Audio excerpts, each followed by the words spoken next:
So I wish everyone a happy and prosperous New Year.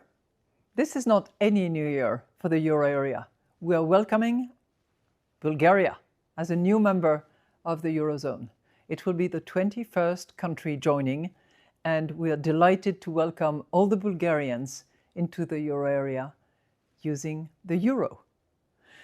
I promised that I would toast that moment, and of course I will raise a glass with some good Bulgarian wine to celebrate the occasion.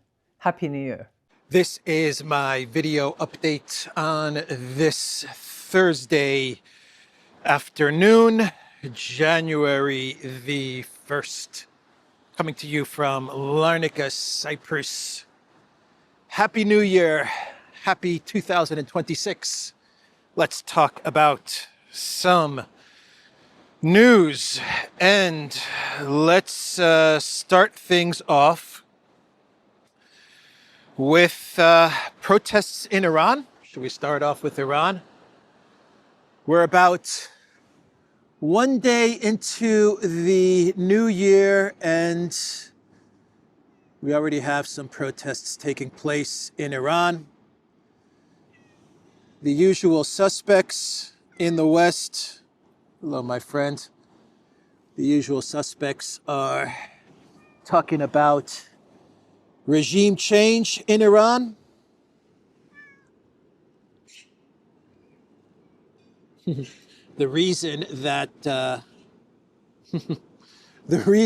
we have these protests is because of high prices, inflation,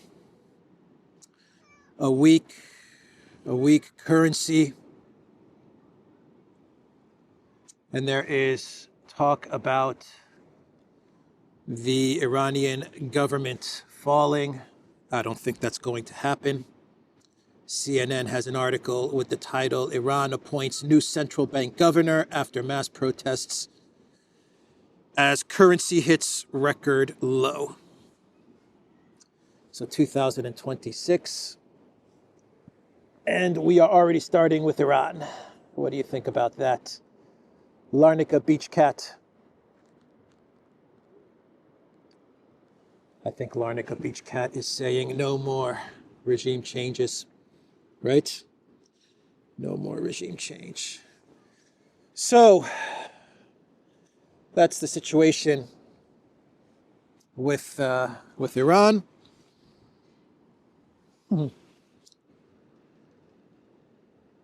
Should we talk about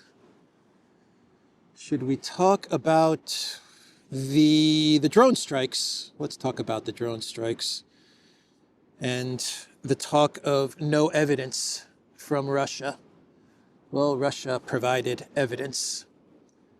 The drone strikes towards Putin's residence is what I'm talking about. Russia Ministry of Defense, they provided the map of the route of the drones, the route that they took towards Novgorod. So that was published yesterday. And we also got video footage of the downed drones.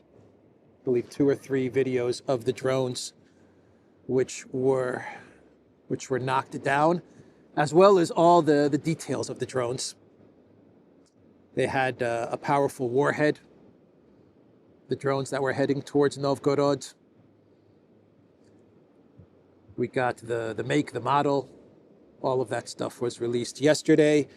And there were also some videos from eyewitness accounts, some people that were in the region that saw the drones getting knocked down. So that was released yesterday. So that's the evidence that the Ministry of Defense has published.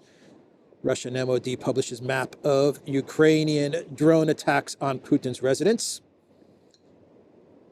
And the collective West is still not buying it. They are not buying the evidence at all. And who's leading the charge? It is none other than stunning and brave Kaya Kallas. Kaya Kallas posted on X. Russia's claim that Ukraine recently targeted key government sites in Russia is a deliberate distraction. Moscow aims to derail real progress towards peace by Ukraine and its Western partners. No one should accept unfounded claims from the aggressor who has indiscriminately targeted Ukraine's infrastructure and civilians since the start of the war. That is the post from stunning and brave Kaya Kallis, my friend. I'm going to go for a little bit of a walk, so I'm going to leave you.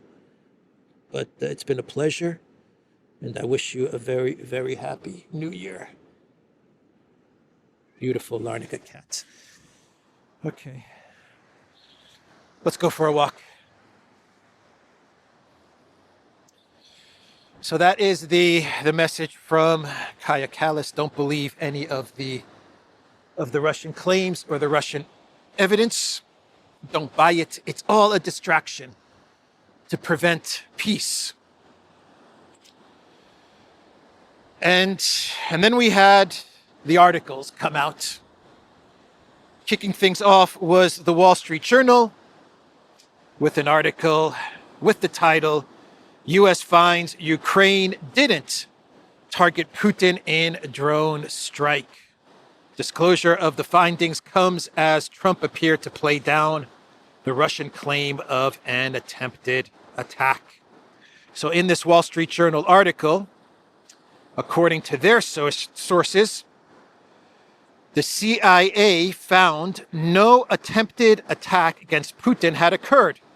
According to a U.S. official briefed on the intelligence, the CIA declined to comment. Ukraine was looking to strike a military target that Kiev had hit before, located in the same region as Putin's country residence, but not close by, the U.S. official said. So that's the narrative that they're running with.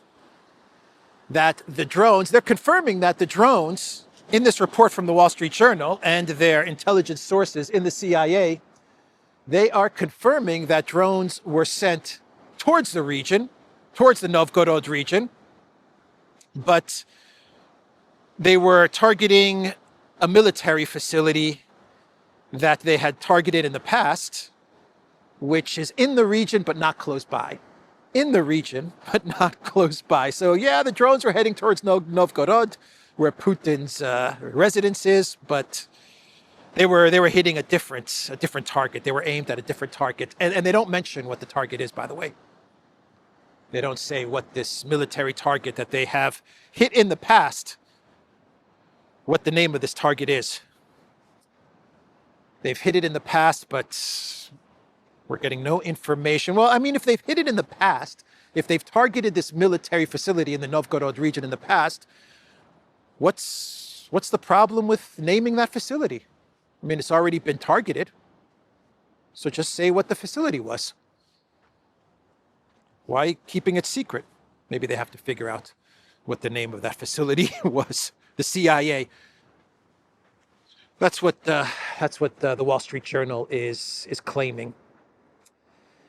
Okay, that's the Wall Street Journal, and then you had the New York Post. They ran an article, basically saying the same thing. So they said the same thing as the Wall Street Journal. There's no evidence that drones were targeting Putin's residence, and then the New York Post started to talk about how Russia does not want peace. This is proof that Russia does not want peace, and that what Trump needs to do is to place more sanctions and to escalate. And what does Trump do? Well, Trump takes the New York Post article and he posts it on his Truth Social. Yep, the New York Post article, which says that Russia is lying and there's no evidence, and what needs to be done is more sanctions and more escalation from the United States. Trump takes that post and he puts it on Truth Social. Not a good sign.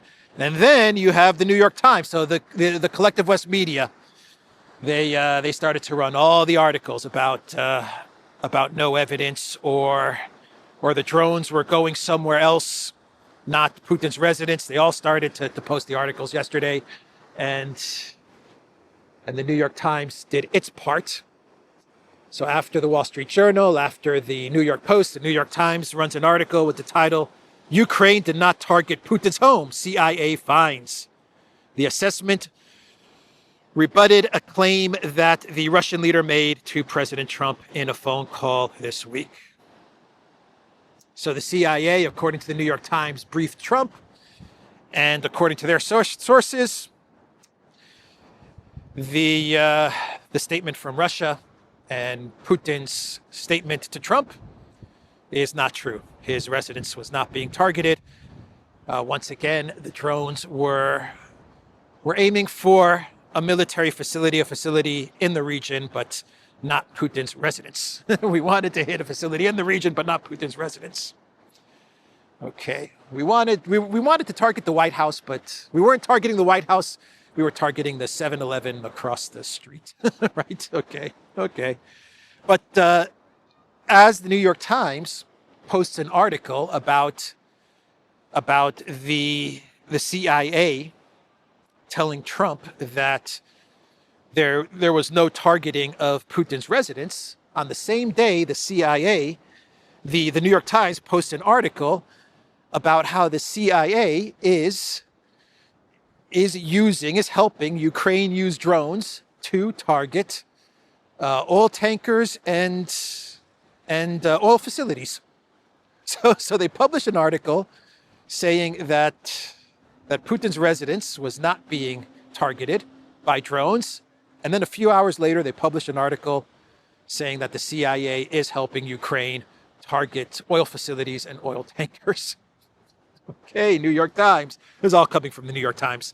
The separation inside the unraveling U.S.-Ukraine partnership as President Trump sought a peace deal and Vladimir Putin sought victory. Factions in the White House and Pentagon bled the Ukrainian war effort. 300 interviews to put this article together from the New York Times. 300 interviews with insiders and with sources. Wow, that's quite a lot of interviews. And what was the conclusion from the New York Times investigative journalism? The conclusion was that Mr. Trump, he determines his policy on Ukraine based on the last person he speaks with, which is something I have been saying for about a year now, right? I've been saying this for a year. I think I'm the first person that said this. Trump bases his foreign policy when it comes to Ukraine on the last person that he speaks with. That's how he bases his policy on Ukraine. And that's the conclusion that the New York Times has come up with from 300 interviews. They say Mr. Trump had scant ideological commitment. His pronouncements and determinations were often shaped by the last person he spoke to, by how much respect he felt the Ukrainian and Russian leaders had shown him, by what caught his eye on Fox News. Who he speaks to last and what Fox News says. This is what 300 interviews gets you.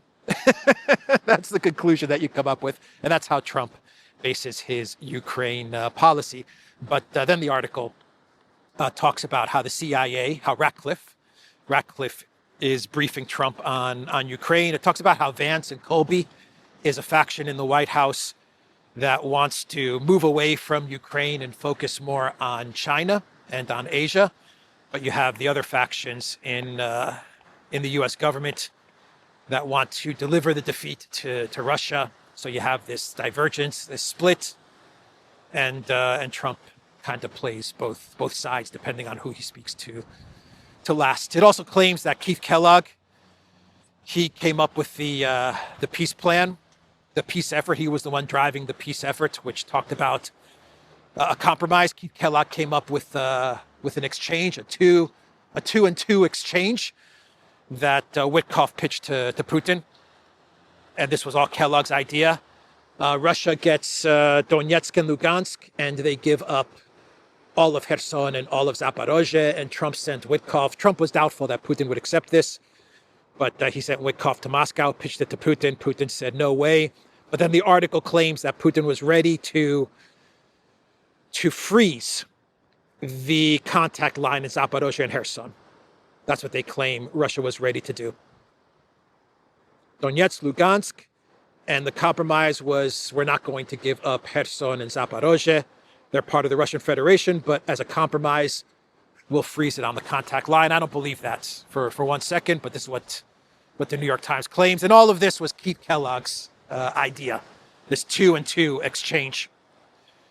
But anyway, the article then talks about how Ratcliffe briefs Trump on Ukraine. The CIA briefs him on Ukraine, and they're the ones that are behind the drone strikes on oil tankers and on Russian oil facilities, and that's how Trump gains leverage over Putin.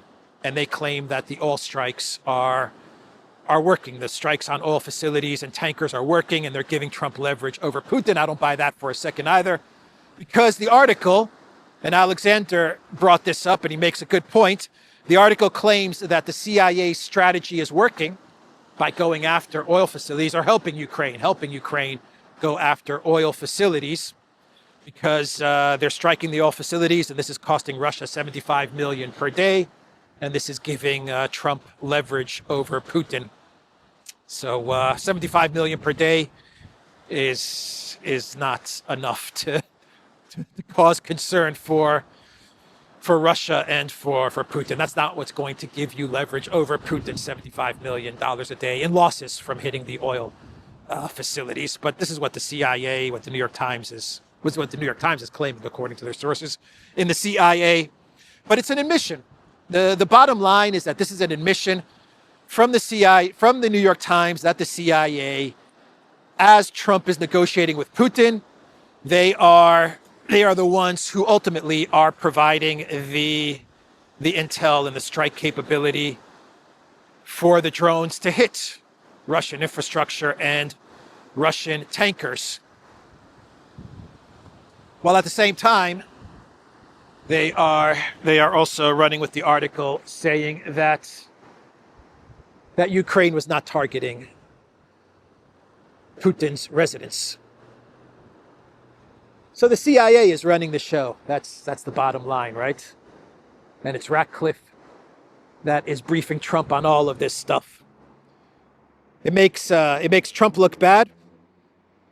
It's also not good for Putin, actually, when you think about it, right? They're running with an article which is claiming that as Russia talks about the U.S. being a neutral mediator and wanting peace, and Trump dealing in good faith with Russia, the New York Times is saying that Trump is green-lighting the CIA to hit Russian facilities so that he can gain leverage in the negotiations. So it does not make the Putin administration look too good either, this article from the New York Times. Of course, this is if you believe everything that the New York Times is reporting, but it makes sense that the CIA is definitely driving a lot of the drone strikes. Let me read you some of what this article says. Let's start from this paragraph. Even as Mr. Trump bullied Mr. Zelensky, he seemed to coddle Mr. Putin when the Russian stiff-armed peace proposals and accelerated bombing campaigns on Ukrainian cities. Mr. Trump would lash out on Truth Social and ask his aides, do we sanction their banks or do we sanction their energy infrastructure? For months, he did neither. But in secret, the Central Intelligence Agency and the U.S. military, with his blessing, supercharged a Ukrainian campaign of drone strikes on Russian oil facilities and tankers to hobble Mr. Putin's war machine. Yeah, this article also makes Trump look very indecisive. It does make him look like he's coddling. They say he's coddling Putin, so it makes him look bad. He's still a Putin apologist, and it also says that Biden had the formula to win. To win, he had the winning formula. The escalation of Biden was the winning formula, and then Trump came along, and his indecisive stance towards the conflict and wanting to gain leverage over Putin so that he can get some sort of a peace agreement. It destroyed all of Biden's work to position Ukraine for victory. That's, yeah, of course, New York Times, Biden. Biden had the right strategy. Absolutely. Bidenopolis, of course. He had the plan for victory. We believe that. Anyway, the article goes on to say, in June, beleaguered U.S. military officers met with their CIA counterparts to help craft a more concerted Ukrainian campaign. It would focus exclusively on oil refineries, and instead of supply tanks would target the refineries' Achilles heel. A CIA expert had identified a type of complex that was so hard to replace or repair that a refinery would remain offline for weeks. To avoid backlash, they would not supply weapons and other equipment that Mr. Vance's allies wanted for other priorities. As the campaign began to show results, Mr. Ratcliffe discussed it with Mr. Trump. The president seemed to listen to him, and they had a frequent Sunday tea time. According to U.S. officials, Mr. Trump praised America's surreptitious role in these blows to Russia's energy industry. They gave him deniability and leverage, he told Mr. Ratcliffe, as the Russian president continued to jerk him off. The energy strikes would come to cost the Russian economy as much as $75 million. According to one U.S. intelligence estimate, the CIA would also be authorized to assist with Ukrainian drone strikes on shadow fleet vessels in the Black Sea and the Mediterranean. Gas lines would start forming across Russia. We found something that is working, a senior U.S. official said, then had to add how long, we don't know. Yeah, the gas lines, nonsense. The gas line, fake news. Yeah. Anyway, the basic premise to this article is the CIA was running all of the drone strikes, is. Trump goes along with it.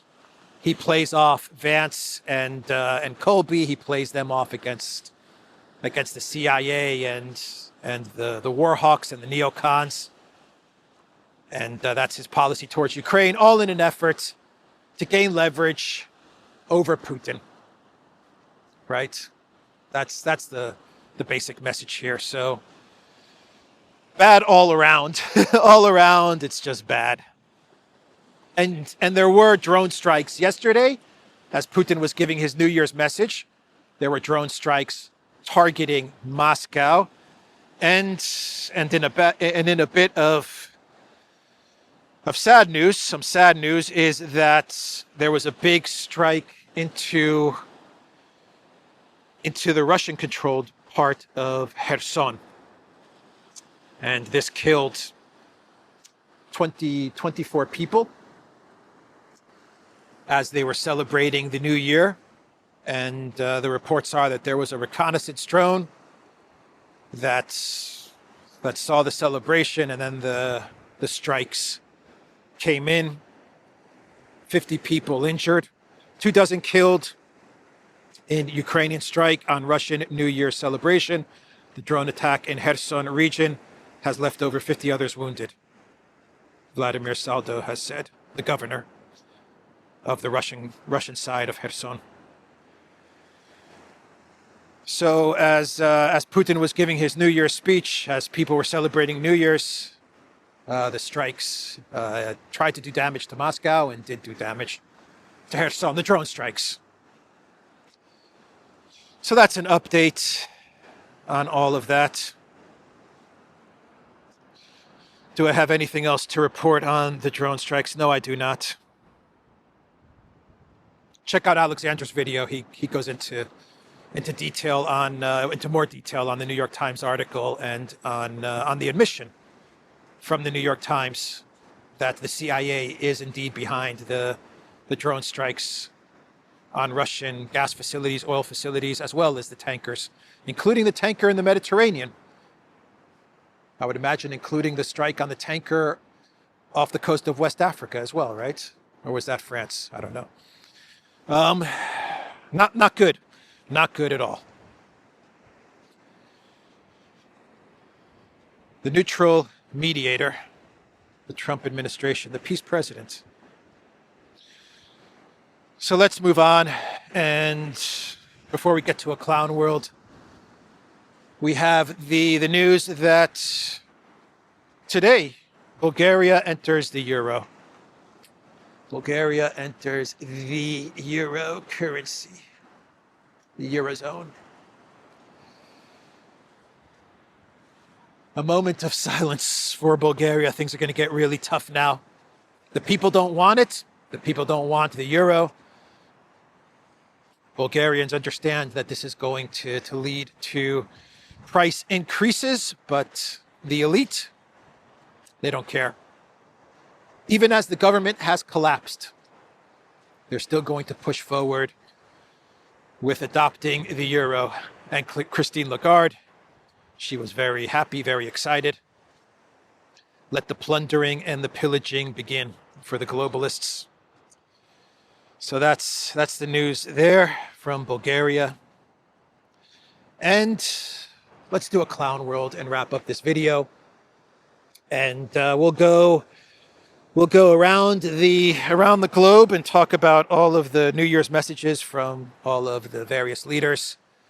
Xi Jinping talked about unification being unstoppable. So that was his New Year's message and what was a very impressive Chinese ushering in of the new year.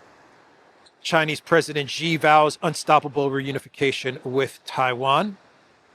That's what Xi said. By the way, Lukashenko claims that he warned Putin about an assassination attempt. Lukashenko said that in an interview yesterday. He also told Ukraine, his message was to Ukraine was stop. Stop, because you don't want to feel the wrath of the Orezhnik. That was his message to Ukraine. Stop this madness. Accept the deals. The root cause is 2024 deals. So that was the message from Lukashenko. One second. U.S. wipes out alleged narco convoy. At least 3 people were killed instantly, while others were left stranded in international waters. Okay.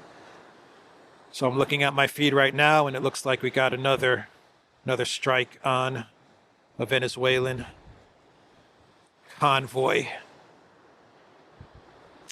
A kinetic strike in international waters. 1 second. On December 30th, at the direction of Secretary Pete Hegseth, Joint Task Force Southern Spear conducted kinetic strikes against 3 narco trafficking vessels traveling as a convoy. Okay. So that happened as well. Anyway, what was I saying? Xi Jinping, unstoppable reunification. Putin's message, unity. Trump had a Mar-a-Lago, I believe it was, Mar-a-Lago, New Year's Eve party. He said a few words during his address. They actually had an auction as well, an auction of arts and other things for charity. And that brings us to our clown world New Year's messages. We start with Macron, who said that on January 6th, we will see Europe make concrete commitments to protect Ukraine. It's all about Ukraine. Not about France, it's about Ukraine. So that was Macron's message. What's going to happen on January 6th?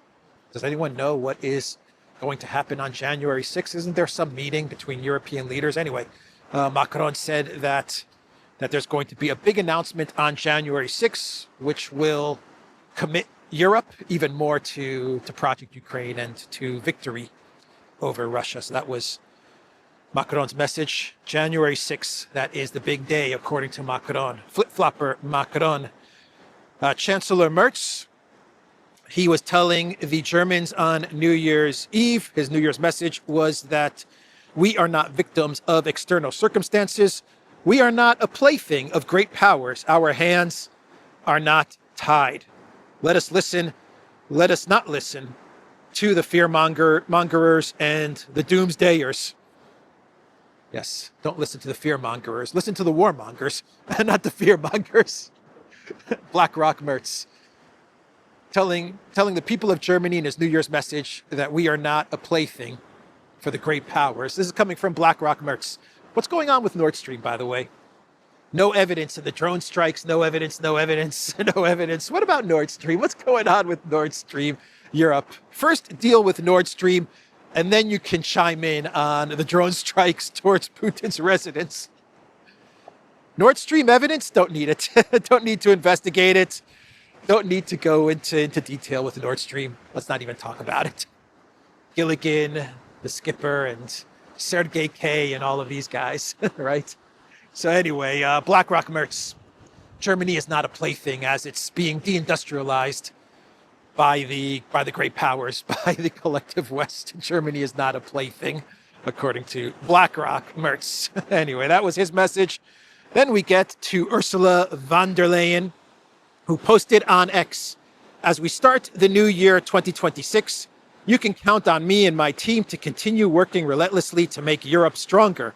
Stronger at home by fully mobilizing Europe's extraordinary potential for competitiveness and innovation in a world that is changing faster than ever. Stronger on the global stage by forging new partnerships and standing up for the values our friends and allies count on us to defend openness, good faith, and democracy. Speaking from the bottom of my heart, my wish for 2026 is peace, a just and lasting peace for Ukraine. For nearly 4 years, the Ukrainian people have shown extraordinary courage under the fire of an unprovoked war. We wish them and all people across the world peace, well-deserved peace in 2026. Does the European Union even care about Europe anymore? My prediction is that in 2026, the EU is going to change its name from the European Union to the Ukrainian Union. It'll just be known as the UU. It won't be known as the EU. It'll be known as the UU. They don't even care about Europe. The first part of her message was talking about whatever, innovation, democracy. Okay, democracy, Ursula. Okay, democracy. Yeah. Says Ursula. We're going to protect democracy and we're going to forge partnerships. Even though no one wants to meet with us, can't get a meeting with Rubio, can't get a meeting with China, don't want to have a meeting with Russia, but we're gonna continue to form partnerships amongst ourselves, amongst the EU countries. We're gonna hang out amongst each other, sip our champagne and eat our shrimp cocktail.